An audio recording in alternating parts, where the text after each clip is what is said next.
I'm Dean, I'm the dad. I'm Laura, I'm the mom. And I'm Kristlyn, I'm the daughter. And together we are Family Plot. All right, that's much better. Thanks for listening, as always. Let's get the housekeeping out of the way. First and foremost, there's Patreon. If you want to help us out with a donation, Patreon does monthly donations. Our levels are $1 and $3. Whichever one you can do, thank you. If you can't do a monthly donation, look over on Buy Me a Coffee. You can do any whole dollar amount, I believe. So if you can just do a one-time thing, that's the place to do that. And if you can't do either of those, which we understand, we're not Rockefellers, far from it. But if you enjoy the show, please share it on social media. Share it with friends.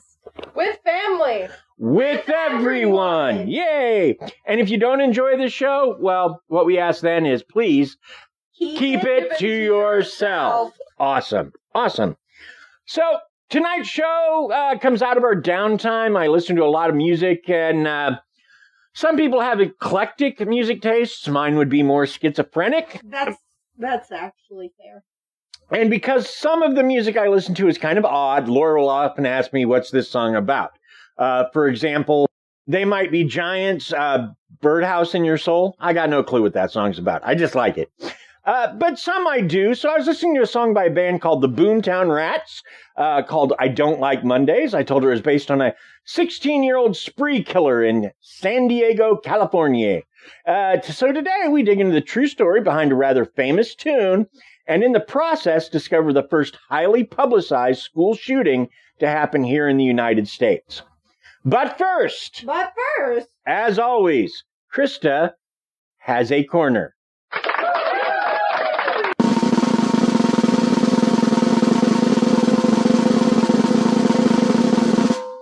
It's not just any corner, it's Krysta's corner. Hi, Krysta. Hi. How are you? Your corner. We're tired here. Been a rough week. Yeah, it kind of has been, yeah. And it's not showing too many signs of improving, but we hope for good things. So you went on another tournament. Yeah. And it went better.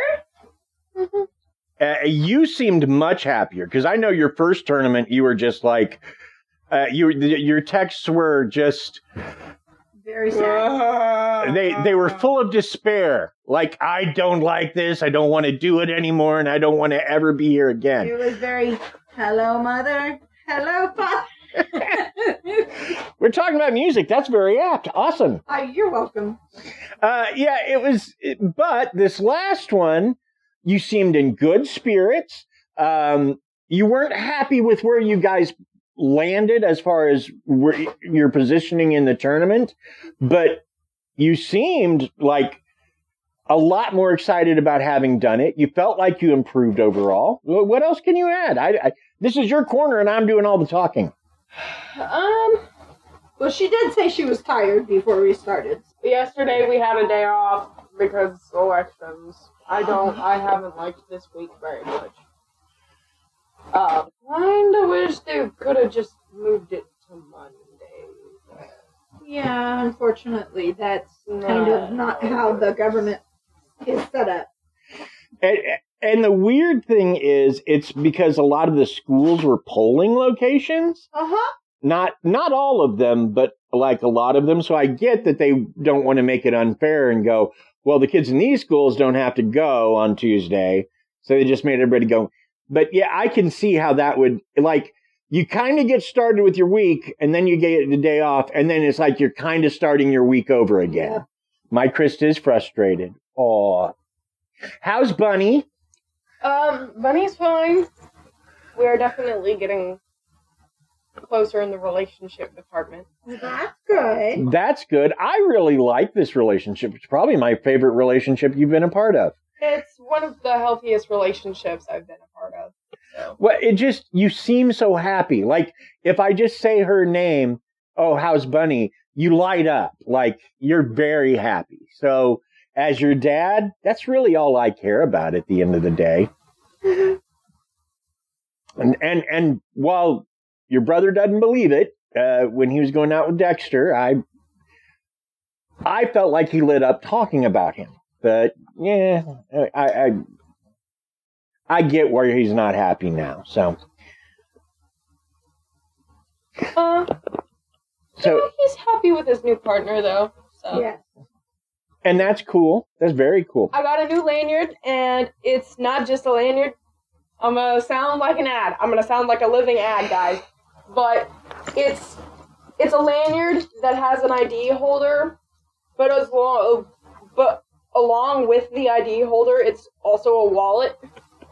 So I get to carry around my wallet. I get to carry around my ID holder. But wait, it gets better, because I can also carry around my dangly stuff. Mm-hmm. Cool. Oh, the fun dangly stuff. And then there's also a place to put keys and stuff. That's awesome. So it's really nice, and it was only it was under $10 actually. It's very nice. It is. My only advice with something like that, though, is that when you if you're downtown or on a tournament, you shouldn't wear that where people can see it, just because it wouldn't be much for someone to grab it, yank really hard, and have all your stuff. Oh, it doesn't have a break off? No, it's just this is material. Oh. You have to pull me with it. Yeah. Okay. I thought it had a break off on it, like most of them do. No, this one's just a take off. That's brilliant. Then forget everything Dad said. Dad was an idiot. Dad is not an idiot. Dad is not an idiot. He's just used to different things. Okay. So what else is going on in Krysta's world this week, baby girl? Well, I'm a little stressed out. Only a little? A lot. What's going on? School stuff that we don't need to talk about, but also there's the fact that she's your daughter as much as she is mine, and she has the same neuroses that you do.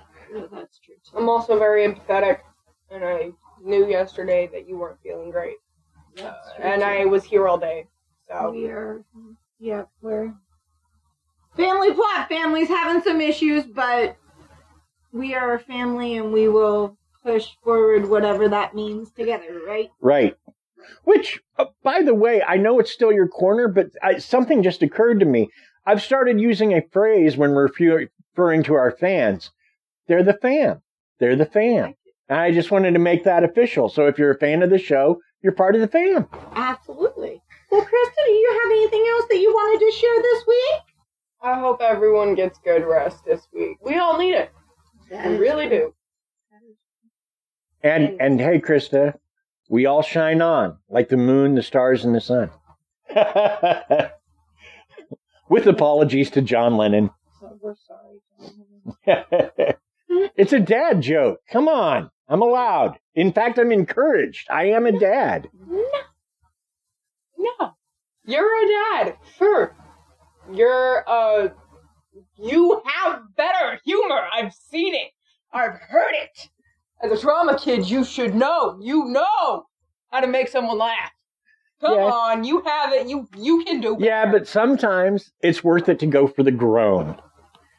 You definitely accomplished that here. At least for our daughter.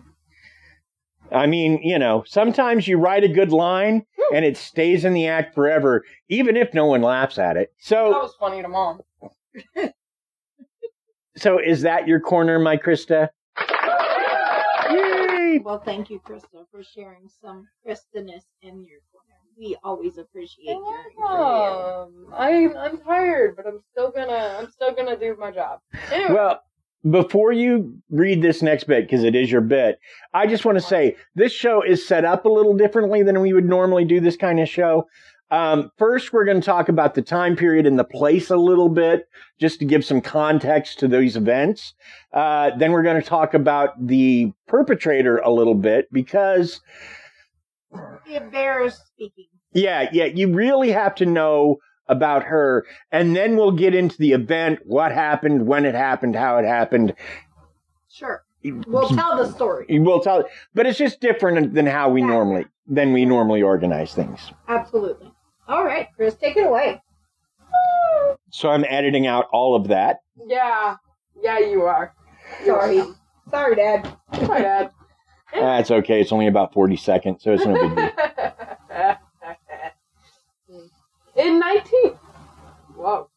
1979, when I was 2 years old. In 1979, computers were huge. And I don't mean they were popular. They were massive. They were still massive machines. They started to shrink. But in 79, they would never believe how powerful our tiny computers are. If you took the laptop that we record on every week to someone in 1979, they would think it a child's toy. They would not think of it as a computer. They'd be like, what the heck is that? In fact, I was a little small even for children's toys back in 1979. Well, they can't put it in their mouth. Well, that is true. Gun laws were nowhere as good as they are now. And remember right now, places like Uvalde. Uvalde and Sandy Hook have most defined school shootings. Gun laws were worse then. Also, child protective services were often considered a joke, and them removing children from a home was very rare. Jerry Brown was the governor of California at the time. This was the middle of his first run. He would become governor again in 2000s. Pete Wilson was the mayor of San Diego and would give the city its unofficial nickname, America's Finest City. Entrepreneur and powerful businessman C. Arnold Smith, is that right? Yep. Was being investigated for embezzling. Wow, that's a lot of money. $8.6 billion from his companies. Yeah, it's a lot of money now. This was 44 years ago. Yep. Oh, goodness gracious. It is against this background that we look into Brenda Spencer in the school shooting at Grover Cleveland Elementary in San Diego, California. Perfect. Awesome, Krysta. Excellent. Thanks, Chris. So let's talk a little bit about Brenda Ann Spencer. Brenda Ann Spencer is a bit of an odd character, and we have to discuss her before we talk about the events that happened that day. To start off with, Brenda had suffered an injury to her temporal lobe caused by a bike wreck when she was very young. It was such a bad injury, she was considered pre-epileptic, and to this day, she takes medicine to prevent grand mal seizures.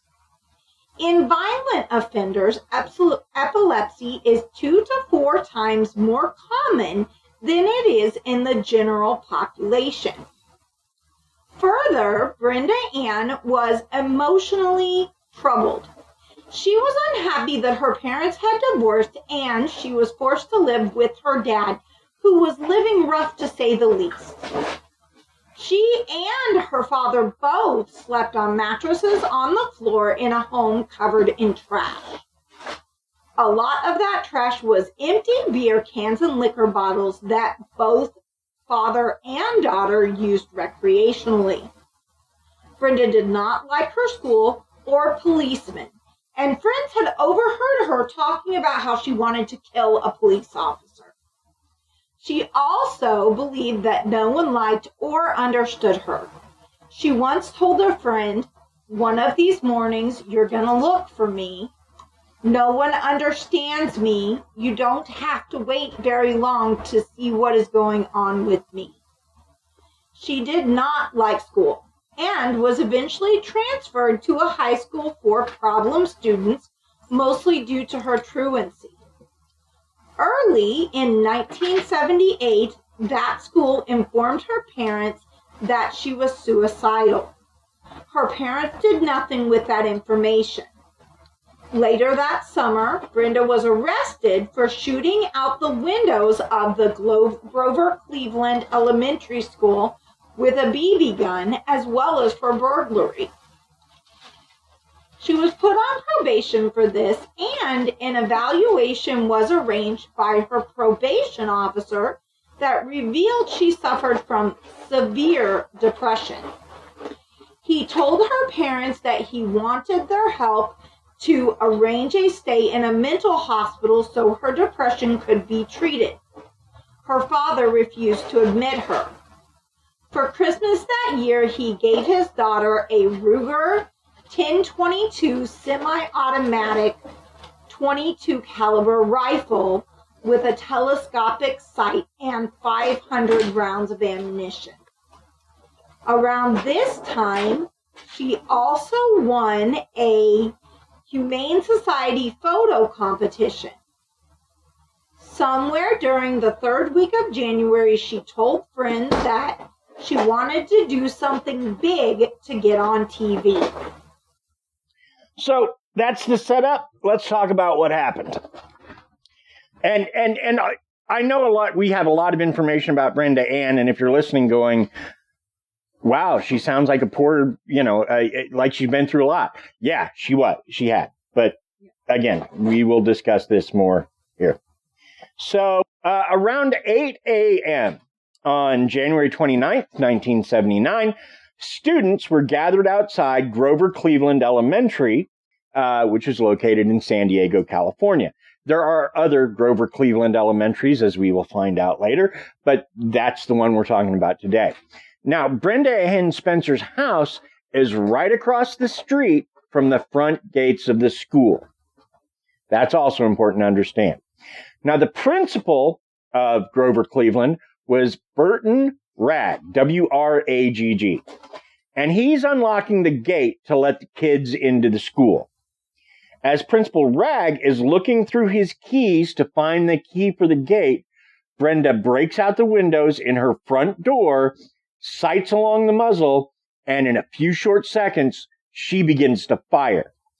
The first shot catches Burton Ragg in the chest, and as he falls to the ground, a second shot catches him in the shoulder. He's still alive at this point, but he's not doing well. Michael Suchar, the school's 56-year-old head custodian, and I should point out Principal Ragg was 53 around this time, but the school's 56-year-old head custodian rushes out with a blanket to cover Ragg and keep him from going into shock. A bullet catches him underneath the arm, and he loses his life. Afterwards, she began to target children who were waiting to get into school. The police are immediately called, and first on the scene is 28-year-old Robert Robb. Good old Bob Robb. Or Rob. I don't know how he called it. Anyway, whatever. He's a recent Academy graduate who investigates the bodies of Ragg and Suchar and is shot himself just below the right shoulder blade. She was firing shot after shot, most of which are missing, even with that telescopic sight. Says something about 1979 technology. Although she does manage to shoot, but not kill, several children. Beginning with 9-year-old Cam Miller, whom she's targeted because he was wearing her favorite color, blue. Now, several police are on the scene, and while they do not know exactly where the rifle fire is coming from, they certainly know where it isn't coming from. They begin to attempt to lead, cajole, and carry kids to the rear of the school. Around this time, Gus Stevens, reporter for the San Diego Evening Tribune, fun little fact about the 70s. Back then, papers came out twice a day. You had the morning edition and the evening edition. Yep. That has gone the way of the dodo, at least in this country, as far as I know. There is no longer a morning and evening edition. Right. Unless, like, they do it online. I don't know. But, so, Gus Stevens worked for the Evening Star, as I believe was the, San Diego Evening Tribune, sorry. I confused it with the Kansas City Star that we used to have here. All right.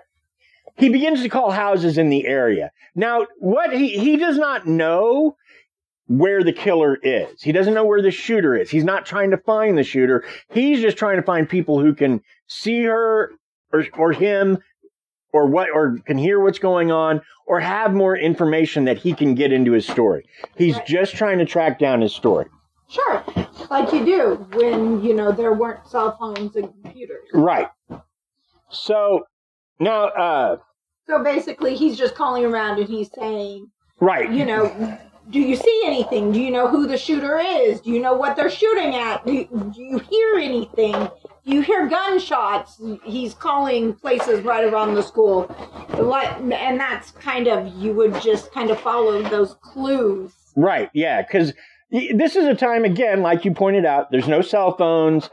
There's not easily accessible computers or databases. There may be some at colleges, but not at local papers. So, yeah, he's just looking at phone books and going, okay, the school is here. This guy has an address near. Let's call him. So, yeah, at some point he calls Wallace Spencer, which is Brenda Ann's dad. And so, of course, Brenda answers. And so the first question he asks her, or the same one he asks of everyone else. Do you know who the shooter is? Do you know which address they're at? Brenda told him she knew the shooter was a 16-year-old girl, and she gave the address of the house she was shooting from, her dad's address. It was right then that Gus realized he must be talking to the shooter. He silently indicated for one of his colleagues to call the police, and he asked her for an interview. He asked her why she was doing it. She responded with, I just did it for the fun of it. I don't like Mondays. This livens up the day. I have to go now. I shot a pig. Pig at the time was a term for a policeman, not a term nice people used and not one I'm proud to use today. I'm just wanting to do the quote correctly. So she said, I just shot a pig, I think, and I want to shoot more. I'm having too much fun. Now, because he had asked her something about, are you going to surrender? She was saying, I'm having too much fun. I'm not going to surrender. But she never said the word, I'm not surrendering. Now, before she hangs up, he asked her if she was targeting anyone. She replies with, I had no reason for it, and it was just a lot of fun. It was like shooting ducks in a pond. They, and by they she's meaning children, looked like a herd of cows standing around, and it was really easy pickings. Now the police know where the shooter is, and to protect the rest of the kids, someone commandeers a garbage truck, parking it between Brenda's house and the school. She threatens several times to come out firing, but eventually, after promising her a meal from Burger King, she eventually surrenders. The incident is over after 7 very intense hours. Wow. And the body count at the end of it is 2 adults, 1 injured adult, 8 injured children.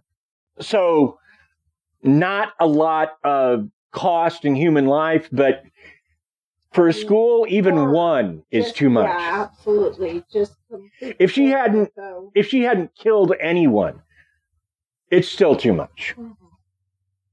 The BB gun was too much. Okay, now before we get into the aftermath of what happened and what we found out in the trial and other things, let's take a moment for a word from our sponsors.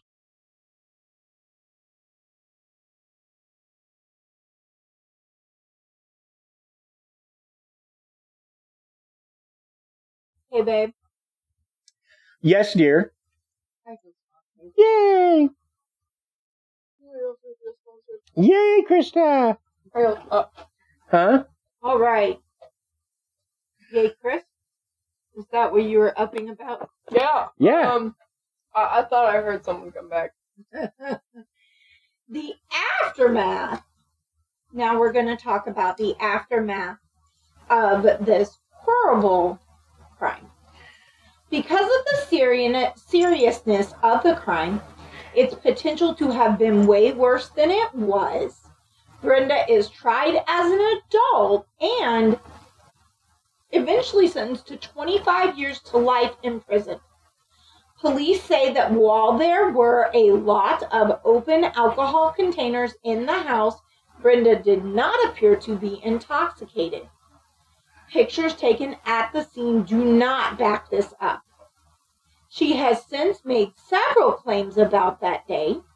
She has claimed that she was on PCP, but that her attorney conspired with the DA to hide that fact. Both attorneys have denied this. She has also claimed that her dad was sexually assaulting her, but she only said this to one parole board since she has never spoken about it to a counselor. Most do not believe her. She has worked in the electronic repair shop at the Women's Correctional Institute in Corona, California. She had a girlfriend for a while in prison, but engaged in self-harm after her girlfriend was released from jail. She scratched the words "unforgiven" and "alone" into her skin, though initially this was reported as courage and pride. She demonstrated the truth at a parole hearing. Her next parole opportunity will come in 2025. Late in '79, Bob Geldof of the Boomtown Rats, an Irish punk band, wrote and recorded the song "I Don't Like Mondays." He has said that it was her emotional distance from the act of what she was doing that stuck with him. He has also claimed that she has written to him to thank him for making a song about her. Brenda claims she never wrote him. So that's Brenda Ann's story. Now, since 1999, and this is just not before, 1999 to now, 388,000 students a year have encountered gun violence at school. Not in their home, not in the street, at school. In 1989, there was a school shooting at another Grover Cleveland Elementary. This one in Stockton, California. Hi, Marissa. Or is that April Victorine? Or do they both? I think they're both there, actually. Okay. Hi, Marissa. Hi, everybody. Anyway, most of the students who were at the school shooting in San Diego say it was a haunting experience for them to come home almost 10 years to the day, turn on the news and hear about a shooting at Grover Cleveland Elementary. Absolutely. A day they probably remember pretty darn well. I would imagine. So, what was the aftermath of the song of this? Well, the Boomtown Rats wrote a song that's really catchy, and I really enjoy it. But this whole thing just, it kind of makes me sad. Like, okay. I mean, I think about our 14-year-old Krysta and our 17-year-old Blue, and think about them being in a position where they just felt so alone and just had no care for other life, that they could just look at something and be so emotionally, detached to say, oh, it just looked like a bunch of cows. It was just fun, just picking them off. They were there for easy pickings. How sad to see the world around you like that and feel like nothing matters. Right. But see, Heartbreaking. it is, but it's, for me, the other heartbreaking part is Brenda Ann herself. I mean, it's clear she had a talent with photography. She won this Humane Society contest out of the box at like 15 or 16. So clearly she had the talent for it, but she didn't. Abilities, yeah. But she didn't have anybody in her life who was pushing her for her talents.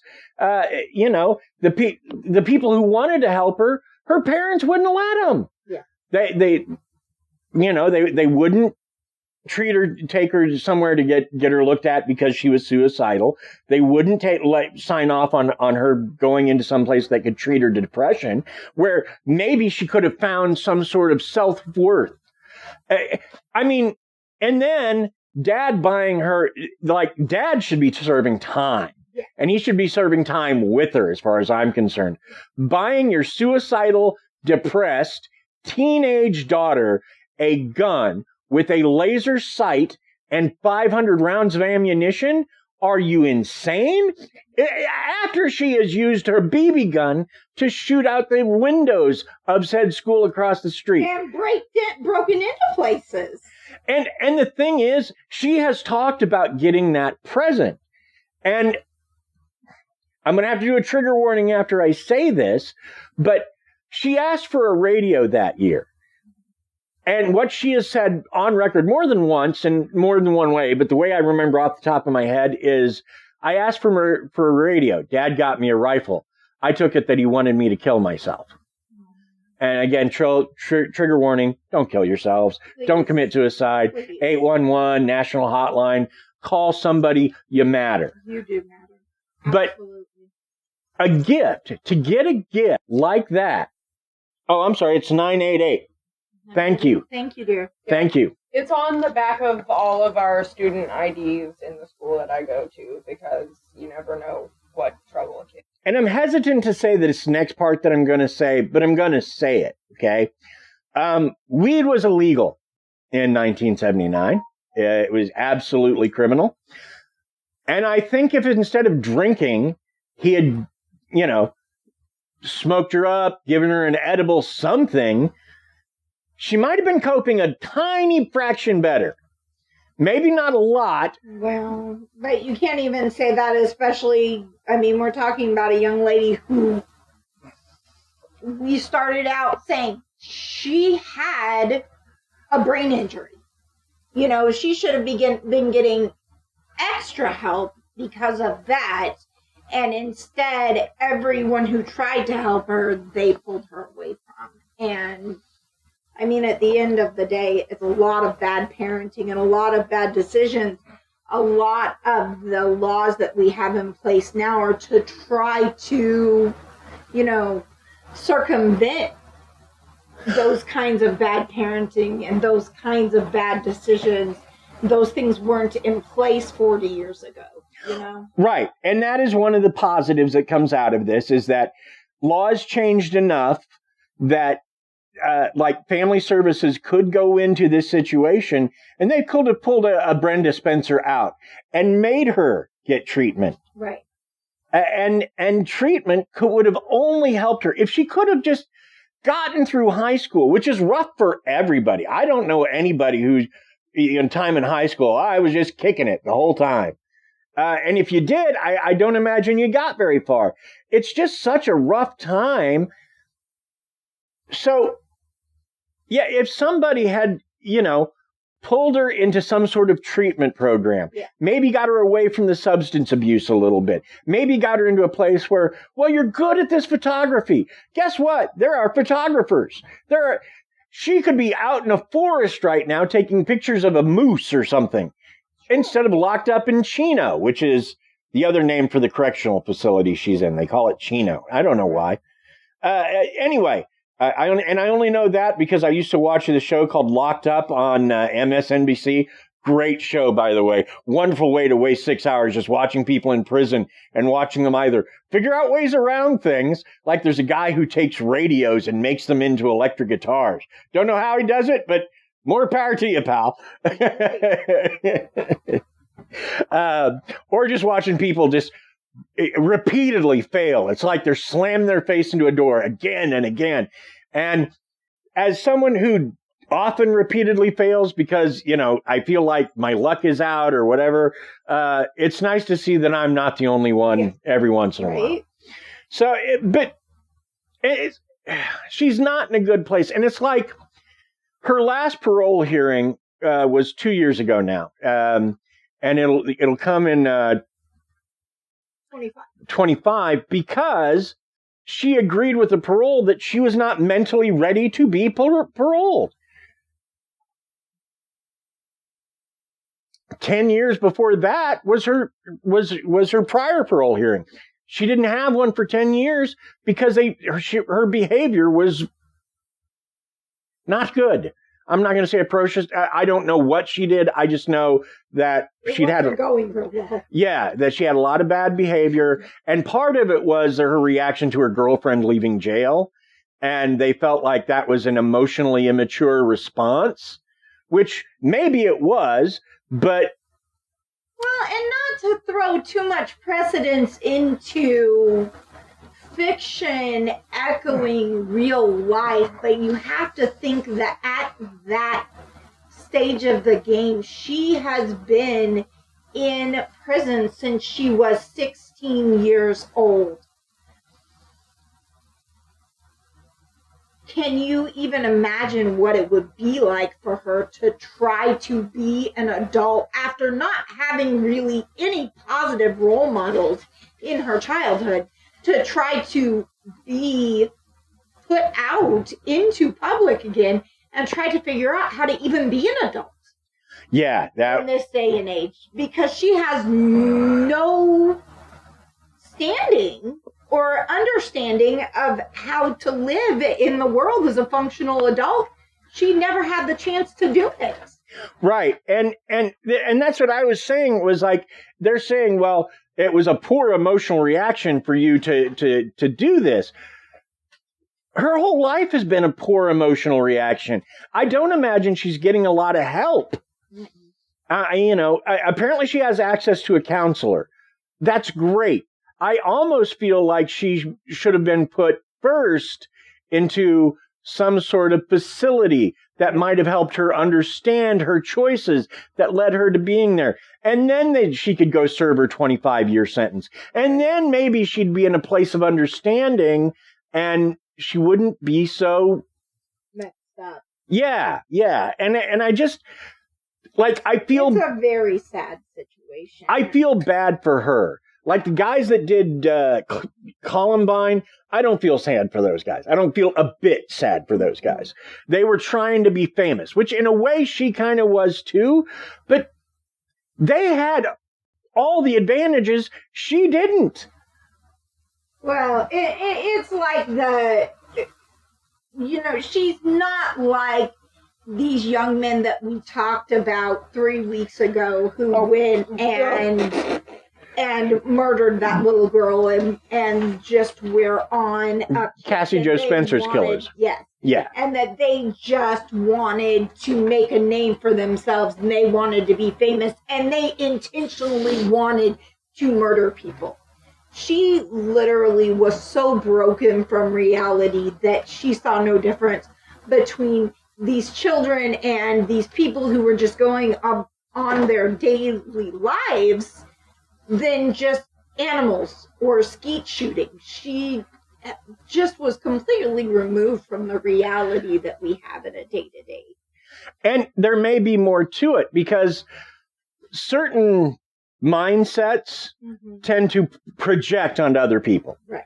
What I'm feeling, they must be feeling. Right. And if she's like that, maybe she thinks she's doing them a favor. She's not enjoying life at this point. Right. It's not like she got that rifle and said, oh, yeah, I'm doing well. That was not her reaction to that present. So,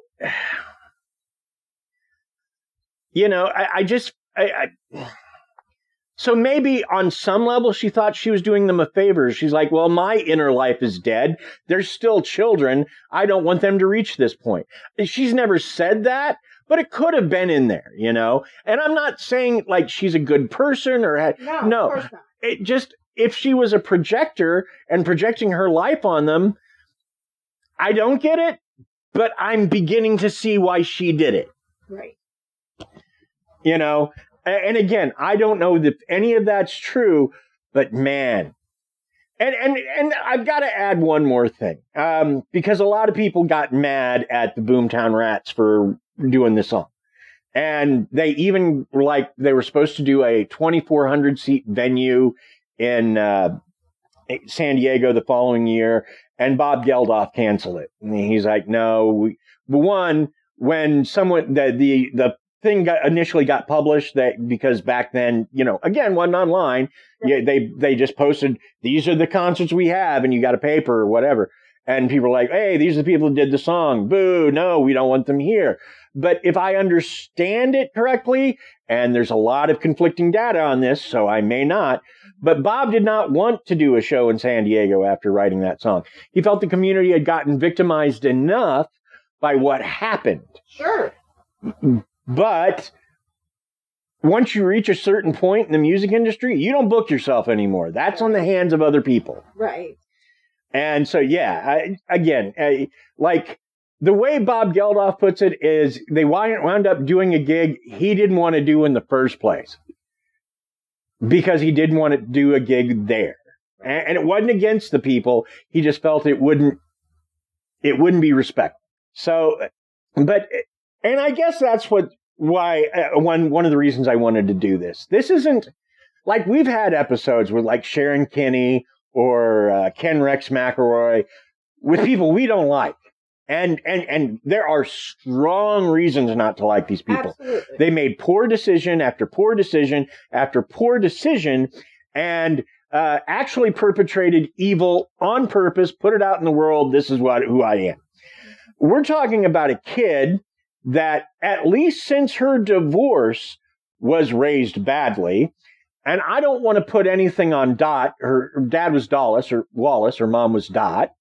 I don't want to put anything on Dot because she seems to disappear from the records right after the divorce. So I don't know what was going on in her life. I don't want to cast aspersions on the woman. Maybe I don't even know if why she didn't have custody of her daughter. Right. You know, there could be legitimate reasons for all of that. So I'm not going to bring her into it other than there was a lot going on, and she obviously did not have support from mom or dad in a positive, healthy way, or I feel like this most likely would not have taken place. Right. There was nobody in her corner. And I think that's what every kid's needs is someone in their corner. Yeah. I mean, as much as I don't like it when Linda or my mom, and my mom is also named Linda, get something for the kids that I don't feel like they need or that they earned or whatever, I'm still happy about it because that's someone in their corner. Right. And I want them to have someone in their corner. I wish it could always be me, but sometimes I got to step back and be a dad. Mm-hmm. Now against the world, I'm in their corner. I'd threaten to beat up Krysta's teachers because she's not happy with them. But yeah, I mean, I just think every kid needs someone on their side, and I don't think Brenda Ann Spencer ever really had anyone on her side, or at least not anyone she was aware of. Maybe like the people who diagnosed her might have been on her side a little bit, but again, their hands are tied by the laws at the time. Eddie, I think you have somebody on your side. Yeah, I got Alexi. She heard me talking about how I wish I could be on my kid's side all the time, so she's coming over to be on Dad's side, which isn't exactly how I meant it, but she's a great baby. So that's the end of our show. Yep. Unless, Krysta, do you have anything you want to add? Your mom and I have been doing kind of all the talking here at the end. I have to save my voice for tomorrow. I'm serious. I'm doing an oratory performance. I'm sure you are. I didn't say you got to yell. You had to yell. Do you have an opinion that we haven't covered? No. No, she thinks we said it all. I'm not really. And we already knew she doesn't like Mondays because she started off the show with that. I don't like Mondays. I didn't like this Monday. This Monday was awful. You have to go to school and then be off the next day. It feels so weird. Yeah, I get it. I'm not the biggest fan of Mondays either, but I won't say I don't like them anymore. I'll probably still have to. Thanks to Bill Barrett. That last name is spelled Behrendt. Bill is the man who does our theme music. Thank you, Bill. If you need music for a project, for a wedding, for a social event, Bill's your guy. You can reach him at billbarrett@sbcglobal.net. Also, thanks to Paige Elmore of Reverie Crime Podcast. Now, if you're looking for a true crime podcast, one that deals with the nitty-gritty more than we do, she is an excellent host. I highly recommend her show. But in addition to her being a top-notch true crime podcaster, she also has an addiction to Canva. And between her Canva addiction and Krysta's art, that's where a lot of our logos come from. Thank you, Paige. Thank you, Paige. Also, thanks to Aaron Gnurk of the Big Dumb Fun Show, who continues to promote us locally. Thank you, Aaron. If you like the show, tell us in our Facebook group. If you like the topic, tell us in our Facebook group.